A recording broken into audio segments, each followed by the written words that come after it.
तो परमेश्वर ने हमें क्या बताया अपनी पहचान करवाने के लिए?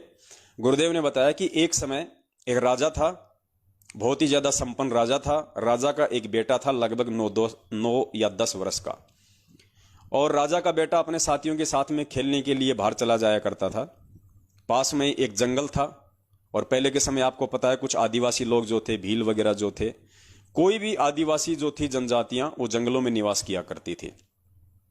तो राजा का लड़का एक दिन अपने साथियों के साथ खेलता खेलता जंगल में ज्यादा दूर चला गया।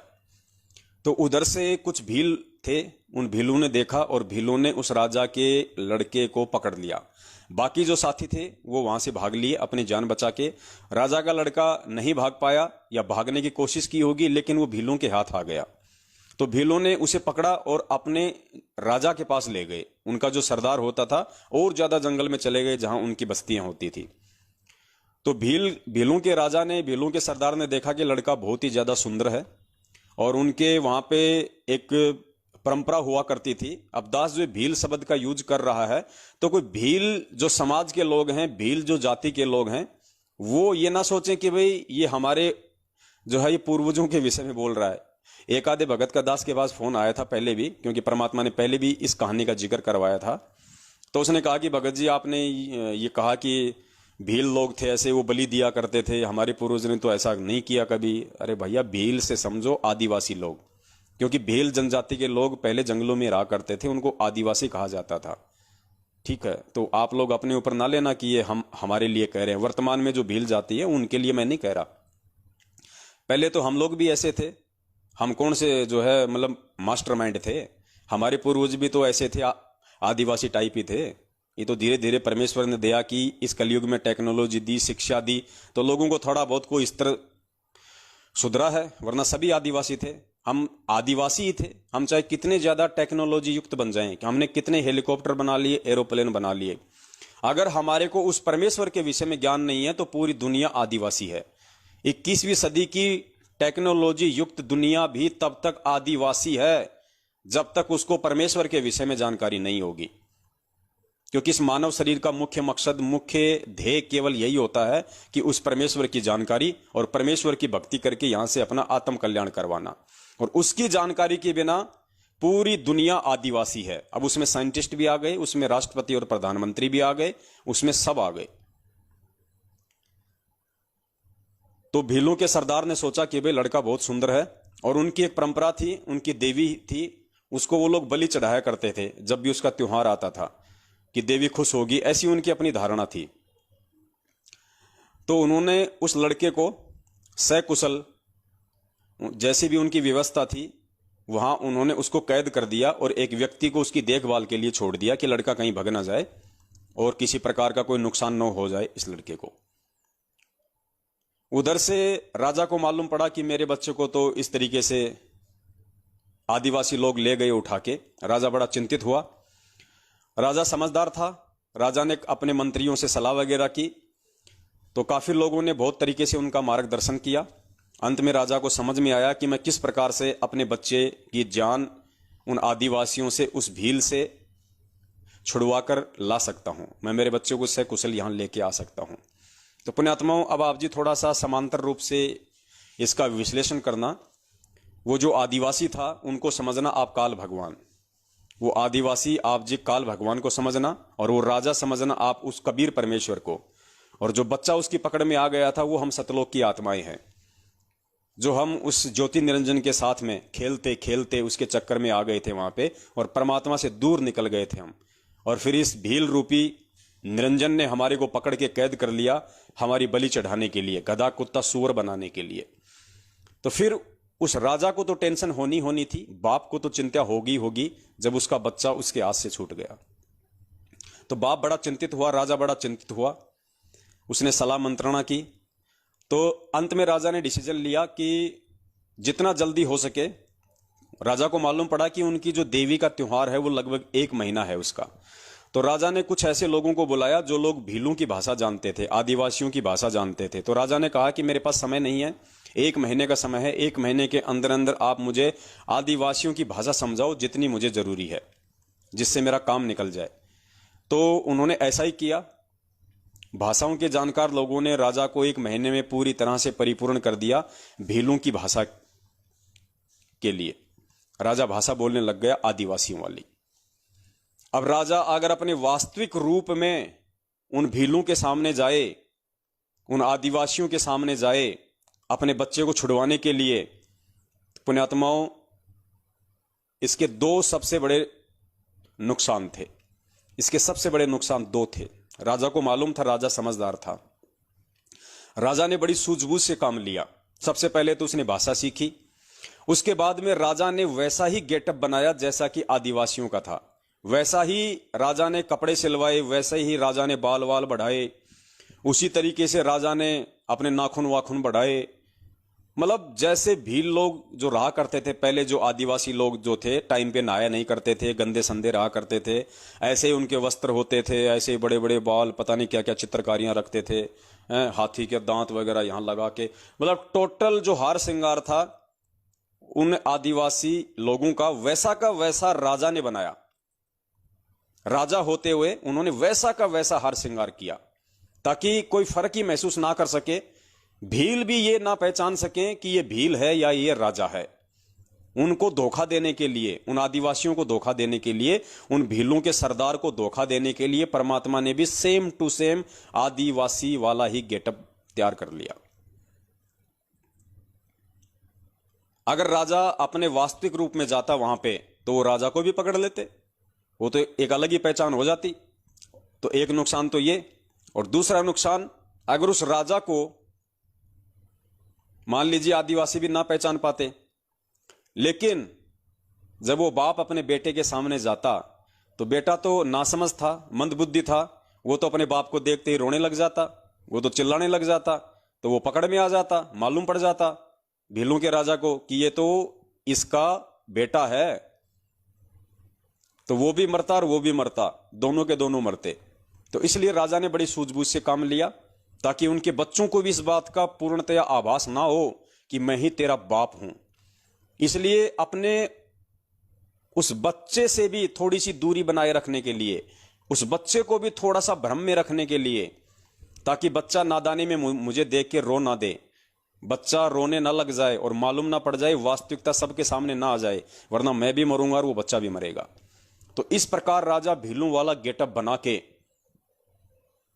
और उन आदिवासियों के बीच में वो राजा हिम्मत करके पहुंचा। वो जैसे ही वहां गया अंदर, उसको मालूम था कि भील लोग वहां होंगे, मुझे पकड़ेंगे। तो जैसे ही राजा भीलों वाले गेटअप में जंगल में गया तो उधर जो भील लोग थे ऑलरेडी, जो आदिवासी थे, उनकी नजर पड़ी। वो दौड़ के गए, उन्होंने देखा कि ये तो हमारे जैसा ही है, हो सकता है भाई किसी दूसरे कबीले का हो, किसी दूसरे क्षेत्र का हो ये भील आदिवासी। तो राजा भाषा सीख ही गया था, राजा ने काफी उनसे बातचीत की और राजा बड़ा ही निपुण था, बड़ा ही चतुर था, बड़ा ही कुशल था। राजा ने उनको मोह लिया अपनी बातों से, अपने शब्दों से, और राजा ने उनसे बातचीत की। उनके जरिए राजा भीलों के सरदार तक पहुंच गया। उसके बाद में सरदार से भी राजा ने बातचीत की और सरदार से भी काफी अच्छे संबंध हो गए राजा के, क्योंकि राजा था तो राजा तो बहुत ज्यादा निपुण था। तो बहुत ही जल्दी 2-4 दिन में उस राजा ने भीलों के सरदार के दिल में अपनी एक विशेष अपनी जगह बना ली। आओ भगत करके राजा के साथ में बड़े प्यार से, बड़े अच्छे से बोलचाल करके, बाहरी क्षेत्र के विषय की जानकारियां देके, क्योंकि आदिवासियों को तो मालूम नहीं होता था बाहर की दुनिया का। तो इस तरीके से राजा ने एक विशेष मतलब जगह बना ली उसके अंदर। और राजा ने फिर कहा कि भाई आज के बाद में उस लड़के की जिम्मेदारी मैं इसको देता हूं, इस भील को देता हूं जो अभी अभी आया है नया नया। ये बहुत ही विश्वास पात्र है, बहुत ही चतुर है, और ये बच्चे का विशेष ध्यान रखेगा, और इसके माध्यम से हम बच्चे की हम बलि दिलवाएंगे तो देवी ज्यादा खुश होगी, ज्यादा प्रसन्न होगी। तो इस प्रकार से राजा वहां पे भीलों के बीच में पहुंच गया और राजा ने चाहा कि मैं अपने बच्चे को एक बार जाके देख लूं, मेरा बच्चा कैसा है कैसा नहीं है। तो राजा को चाबी मिल गई थी और राजा अपने बच्चे के पास में गया। अपने आत्मा, और राजा ने भी बड़ी सूझबूझ से काम लिया। राजा ने भी कोई जल्दबाजी नहीं दिखाई, राजा ने भी कोई तत्परता नहीं दिखाई ये कहने की अपने बच्चे के सामने, या उसको ये समझाने की कि मैं तेरा बाप हूं, मैं तेरा पिता हूं। वरना राजा को मालूम था कि बच्चा भावुक हो जाएगा, बच्चा नादान है। अगर इसको मालूम पड़ गया कि ये भील के भेष में मेरा बाप है, मेरा पिताजी है, जो मैंने गलती की थी उस गलती से मुझे छुड़वाने के लिए यहाँ पे आया है, अपनी जान जोखिम में डाल के इन भीलों के बीच में, इन राक्षसों के बीच में, तो बच्चा रोने लग जाता, बच्चा भावुक हो जाता और हकीकत वहां पे सबके सामने आ जाती, राजा भी मरता, भील भी मरता। इस प्रकार राजा ने अपनी स्थिति को सही सही रूप से बच्चे के सामने नहीं रखा, अपनी आइडेंटिटी राजा ने अपने बच्चे के सामने नहीं रखी, ये उसकी मजबूरी थी। लेकिन उस बच्चे को समझाने के लिए, क्योंकि जैसा राजा कहेगा वैसा ही तो बच्चा करेगा, तभी तो वहां से वो दोनों निकल पाते। अगर राजा के कहे अनुसार अगर वो बच्चा अपनी क्रिया नहीं करेगा तो वो वहां से नहीं निकल सकता था। तो राजा ने बड़ी सूझबूझ से काम लिया। राजा ने उस बच्चे से कहा कि बेटा देख, तू मुझे इन बाकी भीलों की तरह भील मत समझ लेना, कहीं तू भी ये समझे कि मैं भी इनकी तरह जो निर्दयी हूं या मैं भी तेरे को मारना चाहता हूं। बेटा ऐसा नहीं है, बेटा मैं हूं तो भील, हूं तो मैं आदिवासी, लेकिन बेटा मैं तेरे पिताजी को जानता हूं और मुझे तेरे पिताजी ने ही यहां पे भेजा है, बहुत ही सूझबूझ से तेरे को यहां से बाहर निकालने के लिए। और देख, किसी से कुछ नहीं कहना, कोई जिक्र मत करना, और अगर तुझे यहां से बाहर निकलना है, तुझे अगर यहां से जाना है, तो बेटा मेरी प्रत्येक बात को मानना, मैं जैसा कहूं तुझे वैसा ही करना है, दूसरे किसी की बात पे यकीन नहीं करना, तो हम दोनों यहां से सकुशल बाहर निकल सकते हैं। मेरी एक योजना है, वो योजना मैं तेरे को बता रहा हूं। तो बेटे ने कहा कि जी ठीक है, अगर आपकी यही योजना है और आप चाहते हो कि मैं यहां से बाहर निकलूं, और आप मेरे पिताजी के भी जानकार हो, आप उनको जानते हो और मेरे पिताजी ने ही आपको यहां भेजा है, तो जी कोई दिक्कत नहीं, जैसा आप कहोगी मैं वैसा ही करूंगा, मैं किसी और की बातों में नहीं आऊंगा। कोई चाहे मुझे कितना ही भ्रमित करे, कोई चाहे मुझे कितने पीले पर्चे डाले, कोई चाहे मुझे कितनी फर्जी ऑडियो सुनाए, मैं जब तक आपके मुख कमल से नहीं सुन लूंगा, आपके आमने सामने बात नहीं सुन लूंगा, तब तक मैं किसी पे यकीन नहीं करूंगा। कोई आपकी ऑडियो रिकॉर्ड करके मुझे सुना दे तो भी मैं किसी पे यकीन नहीं करूंगा। बच्चा इतना समझदार था, और इतना समझदार होगा तभी वो वहां से निकल सकता था। और उस राजा ने बच्चे को वास्तविकता नहीं बताई कि मैं ही तेरा बाप हूं, और ना ही अपना रूप भील वाला उतार के उसको दिखाया, वरना बच्चा नादान था, राजा को पता था सारा खेल बिगड़ जाएगा, इसलिए उसने छुपाया अपने आप को। और उसने पूरी उस जो प्लानिंग थी उस राजा ने उस बच्चे को बताई कि बेटा अभी इनका त्योहार आएगा 3 दिन बाद में, और त्योहार से 1 दिन पहले ये लोग जश्न मनाते हैं, खाते हैं, पीते हैं, शराब पीते हैं, तो बेटा मैं ऐसा करूंगा, उस रात को ये मेरे पे विश्वास करने लग गए, ये मुझे पहचान नहीं रहे कि मैं तेरा बाप हूं, ये धोखे में है, ये भील का राजा, ये भीलों का राजा धोखे में है, मैं इसको धोखा दे के आया हूं, गेटअप चेंज करके आया हूं, इसको नहीं पता मेरी स्थिति के बारे में, मैं कौन हूं, ये मुझे अपने जैसा ही समझ रहा है, ये धोखे में है। तो बेटा ये काम करना, इनका त्योहार आ रहा है परसों, और कल रात को जब ये जश्न मनाएंगे, तुम ये जो शराब पिएंगे, जो लड्डू खाएंगे, तो मैंने बेटा उन लड्डुओं में भांग मिला दी है, भांग, नशे की दवाई डाल दी मैंने उनमें जो मैं लेके आया था, और रात को ये सारे के सारे जो है ये बेहोश हो जाएंगे, किसी को कुछ नहीं पता चलेगा ये कौन कहां सो रहा है, कहां क्या पड़ा है। और तू बिल्कुल चौकन्ना रहना, तू सो मत जाना उस दिन, कहीं तू सो जाए फिर मैं चिल्लाऊं तेरे को जगाने के लिए, और मैं चुपचाप से आऊंगा तेरे पास में, और मैं चाबियां खोलूंगा, और बिना किसी आवाज के चुपचाप जैसा मैं संकेत करूं वैसे वैसे मेरे पीछे पीछे चलते रहना, दौड़ने के लिए कहूं तो दौड़ लगा देना, चुप रहने के लिए कहूं तो चुप रहना। जी ठीक है, क्योंकि बच्चे को भी असल में वहां से बाहर निकलना था, उसको भी मालूम पड़ चुका था कि मैंने बहुत बड़ी गलती कर दी है इन भीलों के हाथ लग के, और जो सुख, जो भोजन, जो इज्जत जो मुझे वहां मिला करता था मेरे पिताजी के वहां पे राजमहल में, वो मुझे यहां नहीं है, यहां मुझे काली कोठरी में डाल दिया, मुझे बात बात पे डराते हैं, धमकाते हैं, तेरी वैक्सीन लगाएंगे, तेरे ये करेंगे। कोई भी आता है मुझे गालियां निकाल देता है, कोई भी आता है मुझे समय पे खाने को नहीं देते, कोई भी आता है मेरी पिटाई कर देता है, तुझे मारेंगे, तुझे काटेंगे। तो बच्चा भी डरा हुआ था, बच्चे को भी मालूम पड़ गया कि तेरे बाप के घर में क्या सुख थे, और यहां इस भील के हाथ लगने के बाद तेरे साथ क्या हो रहा है। तो बच्चे ने वैसा ही किया, और जैसे उनका त्योहार आया, उस दिन उस राजा ने अपनी प्लानिंग के तहत उनके लड्डुओं में भांग मिला दी, जो शराब थी उसमें कुछ ऐसी चीज मिला दी जिससे कि सब पिए, सब बेहोश हो जाएं। तो घंटे 2 घंटे बाद में सबको नींद के लटके आने लग गए, सब बेहोश हो गए, सब गिर गए। राजा तुरंत गया, राजा ने चाबी खोली, बच्चे को बाहर निकाला, तुरंत बच्चे का हाथ पकड़ के और उसको वहां से ले गया और कहा कि बेटा रुकना नहीं, 2-3 घंटे, जब तक हमारा जंगल का सफर पूरा नहीं हो जाता तब तक बेटा रुकना नहीं है, चुपचाप रहना, किसी को कुछ मत बताना। यानी जब तक बाप हमारे को त्रिकुटी तक नहीं ले गया, जब तक बाप हमारे को भंवर गुफा तक नहीं ले गया, जब तक बाप ने 12वां द्वार पार नहीं कर दिया, तब तक भी उस भील ने जब तक जंगल पार नहीं कर दिया पूरा, और जब तक वो राजा अपनी सीमा में नहीं घुस गया, तब तक उस राजा ने उस बच्चे को कुछ भी नहीं बताया कि मैं कौन हूं, कुछ नहीं बताया उसने। वो बच्चा यही भ्रम में था कि ये मेरे पिता का जानकार है और मेरे पिताजी ने इसको भेजा है, ये भील है।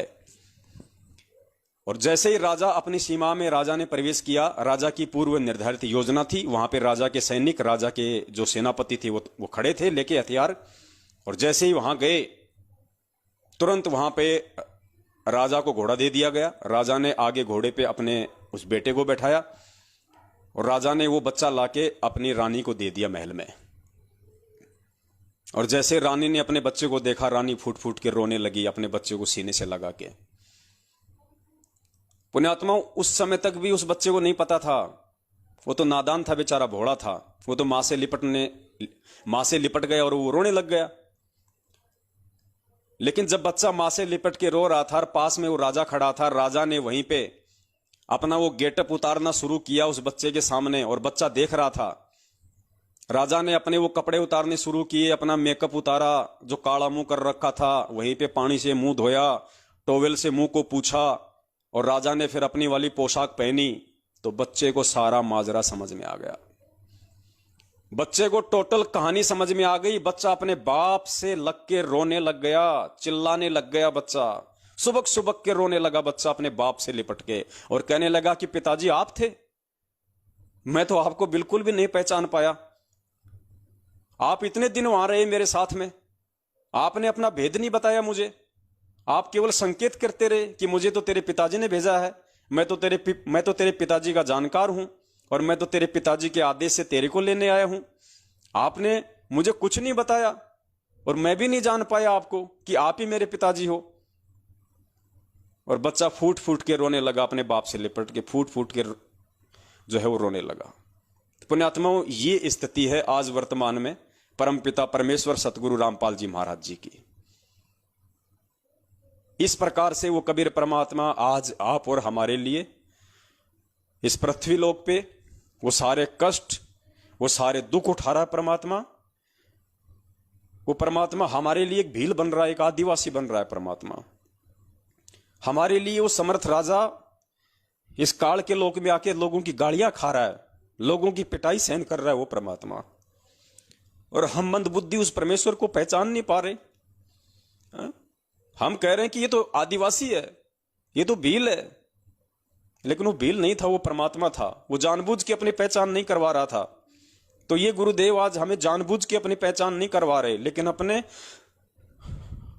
इन्होंने अपने सत्संगों के माध्यम से हमें कोई कमी नहीं छोड़ी बताने में कि बेटा मैं ही तेरा बाप हूं, मेरे पे यकीन कर, और जैसा मैं कहूं वैसा तू यहां पे करेगा, वैसी क्रिया तू करेगा तो सफल होगा। अगर मेरे कहे अनुसार नहीं चला, जरा सी भी तूने कोई त्रुटि कर दी मेरे वचन में, मेरे सत्संग में, मेरे परिवार वालों के कहने से, मेरे भाई बंधुओं के कहने से, इन कॉल एजेंट कोऑर्डिनेटरों के कहने से, तो बेटा मेरी सारी की सारी जो प्लानिंग है वो फेल हो जाएगी। और मैं जिस मकसद के लिए आया हूं तुझे इस भील की कैद से निकलवाने के लिए, मेरा मकसद अधूरा रह जाएगा। तू तो मरेगा सो मरेगा, मेरा भी मिशन फेल हो जाएगा। तो इसलिए पुण्यात्माओं, ये वही कबीर परमात्मा है जो अपने तेज पुंज के शरीर में सतलोक में बैठा हुआ है, और हल्का तेज पुंज का शरीर बना के उस आदिवासी की तरह वो राजा आप और हमें यहां से निकालने के लिए, क्योंकि उस परमेश्वर को हमारी बुद्धि के लेवल का पता है कि हमारे अंदर कितनी बुद्धि है, हम कितने ज्ञानवान हैं। इसलिए परमेश्वर अपने आप को छुपाते हुए, अपने आप को एक गांव धनाना, जिला सोनीपत, हरियाणा का रामपाल जाट बताते हुए अब ये जाट की औकात नहीं है, हिंदुस्तान की किसी जाट की औकात नहीं है जो शास्त्रों को खोल के बता दे। यहां पे तो शास्त्रों के ठेकेदार ये पंडित बने फिरते हैं जो काशी और नालंदा से जो पढ़ पढ़ के आए थे, जो यहाँ पे चोटी बढ़ा बढ़ा के अपने आप को जो सर्वज्ञानी साबित किए बैठे थे। यहाँ तो शास्त्रों को पढ़ने और पढ़ाने का ठेका ही पंडितों ने लिया था, ब्राह्मणों ने ले रखा था, नकली संतों ने ले रखा था। जाटों को तो पढ़ने का अधिकार भी नहीं था। तो जाटों की क्या औकात कि जाट किसी शास्त्र को दिखा दे, पढ़ा दे, और जाट वो गलतियां भी निकाल के रख दे जो गलतियां उन चुंडित मुंडित चारों वेदों के ज्ञाता शास्त्रों ने कर दी।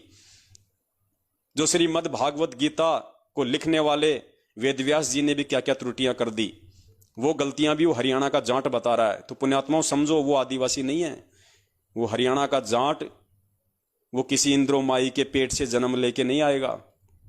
वो परमेश्वर है, वो परमात्मा है, उसके बहुत सारे रीजन हैं। उसने भील को भी धोखे में रखना है, उसने अपने बच्चे को भी अपनी वास्तविकता सही सही नहीं बतानी है, वरना उसका काम बिगड़ सकता है। इसलिए वो परमेश्वर अपने आप को छुपा रहे हैं। यहाँ पे आप और हमारे जैसे एक आम व्यक्ति के रोल में आए हैं यहाँ परमात्मा।